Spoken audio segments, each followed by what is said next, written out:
Hello बच्चों। आज मैं साइंस का वीडियो नंबर 11 स्टार्ट करने जा रही हूँ, लेकिन उससे पहले मुझे आपको एक बात बतानी है।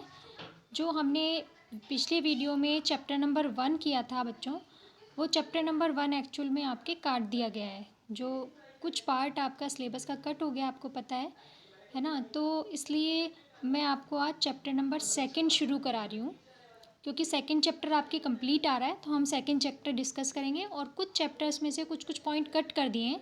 तो मैं जो जो टॉपिक्स अब पढ़ाने जा रही हूँ, अब इसके बाद से वो सारे टॉपिक अभी आपके आएंगे। तो चैप्टर नंबर 2 स्टार्ट करते हैं। हमारे आसपास के पदार्थ शुद्ध हैं क्या? हमारे आसपास के पदार्थ शुद्ध हैं। तो सबसे पहले ये कि हमारे आसपास की जो सभी वस्तुएं होती हैं वो किसकी बनी होती हैं? पदार्थों की बनी होती हैं। तो ये पदार्थ होता क्या है? पदार्थ वो होते हैं जिनका कि एक निश्चित आकार होता है। पदार्थ वो होते हैं जो कि एक निश्चित स्थान घेरते हैं, जिनका कोई द्रव्यमान होता है। वो क्या कहलाते हैं? पदार्थ कहलाते हैं। अब बात आती है पदार्थ, क्या हमारे आसपास के पदार्थ शुद्ध हैं? तो विज्ञान की भाषा में शुद्ध से क्या तात्पर्य, वैज्ञानिक दृष्टिकोण के हिसाब से शुद्ध से क्या तात्पर्य है कि एक ही प्रकार के कणों से मिलकर जो पदार्थ बना होता है वो पदार्थ क्या कहलाता है? शुद्ध कहलाता है। ठीक है। अब लेकिन जो ज़्यादातर वस्तुएं होती हैं वो एक से अधिक शुद्ध पदार्थों के मिश्रण से बनती हैं। ठीक है। ज़्यादातर जो वस्तुएं होती हैं वो एक से अधिक प्रकार के जो शुद्ध पदार्थ होते हैं उनके मिलने से बनती है। ठीक है। तो आपको समझ आया चैप्टर क्या है? क्या हमारे आसपास के पदार्थ शुद्ध हैं। मैंने आपको पदार्थ के बारे में बताया। पदार्थ वो होते हैं जो कि एक निश्चित स्थान घेरते हैं। पदार्थ वो होते हैं जिनका कोई द्रव्यमान होता है। और शुद्ध से क्या तात्पर्य है? एक ही प्रकार के कणों से मिलकर बना होना। लेकिन हमारे आसपास की वस्तुएं क्या हैं? एक से अधिक शुद्ध पदार्थों के मिलने से बनती है। ठीक है। अब बात करते हैं कि मिश्रण क्या है। ठीक है। मैंने आपको बताया कि पदार्थ जो होते हैं वो एक से अधिक शुद्ध पदार्थों के मिलने से ही क्या बनते हैं? मिश्रण बनते हैं। ठीक है। मिश्रण क्या होता है?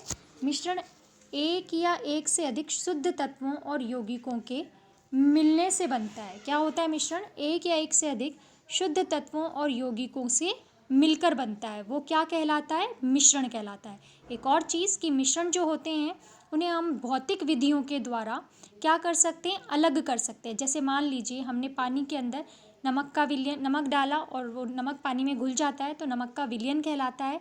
या हमने मान लीजिए पानी के अंदर शक्कर मिला दी तो शक्कर का विलयन बन गया। अब शक्कर और पानी दो अलग अलग चीज़ों को मिला के हमने विलयन बनाया, मतलब मिश्रण बनाया। और हम नमक को जल से या शक्कर को जल से क्या कर सकते हैं? गर्म करके अलग कर सकते हैं।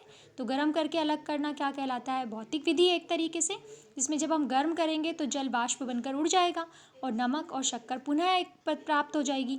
तो मिश्रण क्या होते हैं? एक से अधिक शुद्ध तत्व या यौगिकों के मिलने से क्या बनता है? मिश्रण बनता है।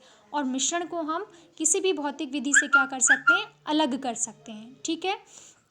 चलिए अब देखते हैं मिश्रण जो होते हैं वो अवयवों की प्रकृति के आधार पर कई प्रकार के होते हैं। तो इसे हम एक प्रयोग द्वारा समझते हैं। क्या करते हैं हम? प्रयोग नंबर 1 देखिए।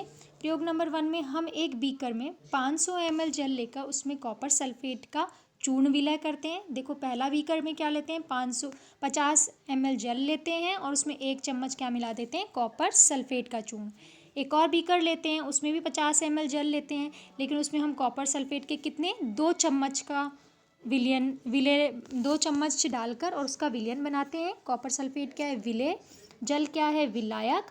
और जो मिलकर बनता है वो क्या कहलाता है? विलयन। वापस सुने, कॉपर सल्फेट क्या है? विलय। विलय को आप जल में मिला रहे हैं तो जल क्या है? विलायक।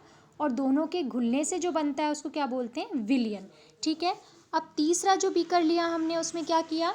1 चम्मच कॉपर सल्फेट की ले ली और 1 चम्मच साधारण नमक की ले ली। इस प्रकार हमने कितने बीकर लिए? 3 बीकर लिए। वापस रिपीट करती हूँ। पहले बीकर में 50 ml जल और 1 चम्मच कॉपर सल्फेट की ली। दूसरे बीकर में भी 50 ml जल और 2 चम्मच कॉपर सल्फेट की ली। तीसरे बीकर में क्या करा? 1 चम्मच कॉपर सल्फेट और 1 चम्मच साधारण नमक की ली।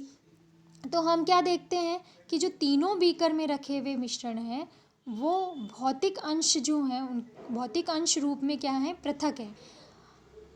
जो तीसरा बीकर है, पहला बीकर और दूसरा बीकर में तो कॉपर सल्फेट जो होता है वो पानी के अंदर घुल जाता है और क्या बना लेता है, विलयन बना लेता है।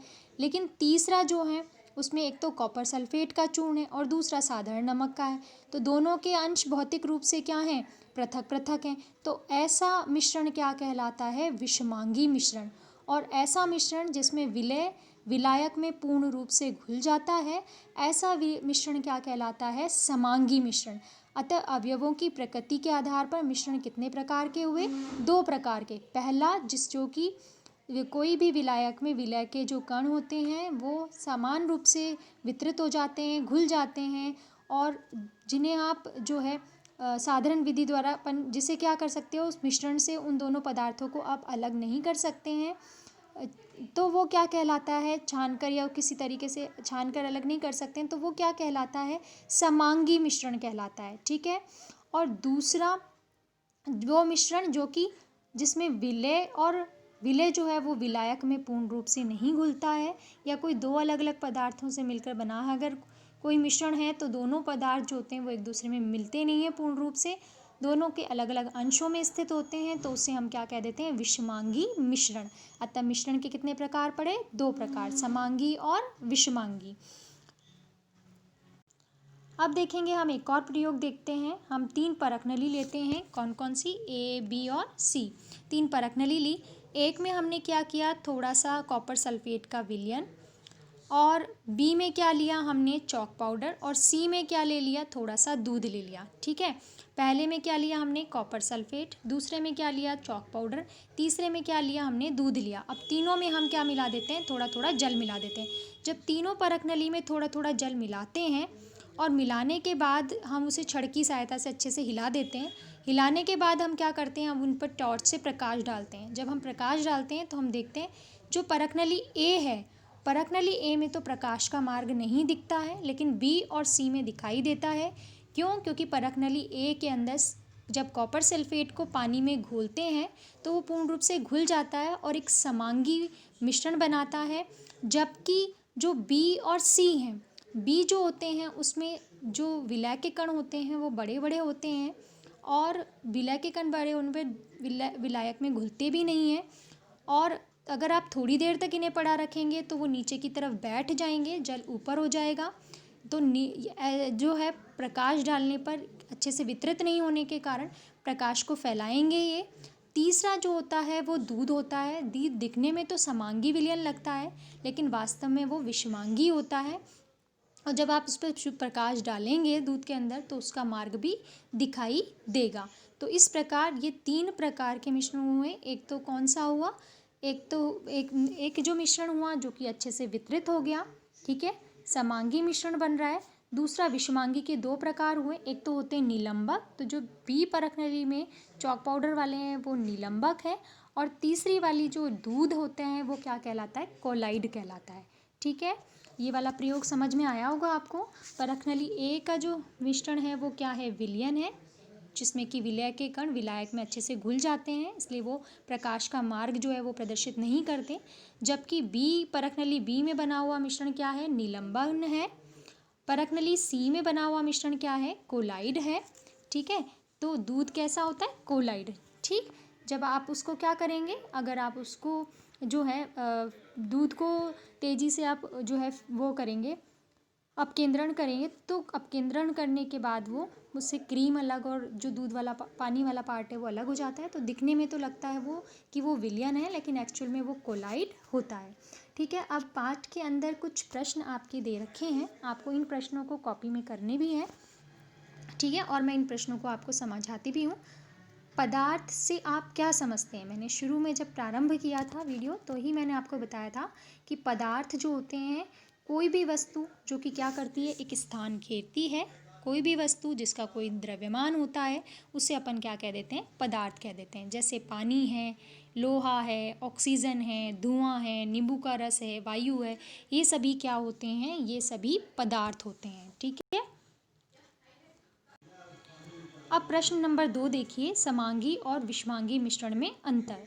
समांगी मिश्रण जो होते हैं उसमें अवयवों के कण जो होते हैं वो आसानी से देखा नहीं जा सकता। जैसे हमने कॉपर सल्फेट को पानी में मिलाया तो वो घुल गया, ठीक है, या हमने शक्कर को पानी में मिलाया तो वो घुल गई। तो आप मिश्रण के अवयवों को आसानी से नहीं देख सकते। जबकि अगर हमने पानी के अंदर चॉक पाउडर या मिट्टी कुछ मिलाते हैं तो उसके अवयवी कणों को क्या कर सकते हैं, आसानी से देखा जा सकता है। नंबर 2, समांगी मिश्रण जो होते हैं उनके अवयव जो होते हैं वो समान रूप से घुल जाते हैं, ठीक है, और मिश्रण की जो पूरी बनावट होती है वो एक जैसी होती है। समान रूप से घुल जाते हैं और मिश्रण की बनावट कैसी होती है, एक जैसी होती है। विषमांगी मिश्रण में अवयव जो होते हैं वो एक समान नहीं घुलते हैं और जब आप पड़ा रखते हैं तो नीचे बैठ जाते हैं, यानी उनके अवयव भौतिक रूप से क्या रहते हैं, पृथक रहते हैं। नंबर 3 कि मिश्रण के अवयव जो हैं वो आसानी से पृथक नहीं किए जा सकते। जैसे मैंने आपको बताया था छान कर अलग नहीं होता। अगर आप शक्कर को पानी में घोल लें और छानेंगे तो शक्कर और पानी अलग नहीं हो सकते, ठीक है। जैसे जल में नमक, जल में चीनी, अल्कोहल में पानी, पीतल और वायु, ये इन सबको आप जो है आसानी से पृथक नहीं कर सकते। लेकिन मिश्रण के अवयव आसानी से पृथक किए जा सकते हैं। जैसे नमक और लोहे का चूर्ण है, जल या तेल का मिश्रण है, पानी में चाक है, ठीक है, मक्खन, क्रीम, इन सबको आप आसानी से पृथक कर सकते हैं। ये क्या है, विषमांगी मिश्रण है। तो ये दोनों प्रश्न आप अपनी कॉपी में कर लेंगे। वीडियो को दोबारा देखिए ताकि अच्छे से आपको समझ में आए। अगले वीडियो में हम इसी चैप्टर का दूसरा टॉपिक लेंगे और जो पहला चैप्टर हमने कराया है वो आप उसे छोड़ दिए क्योंकि वो पूरा कट चुका है बेटा, ठीक है।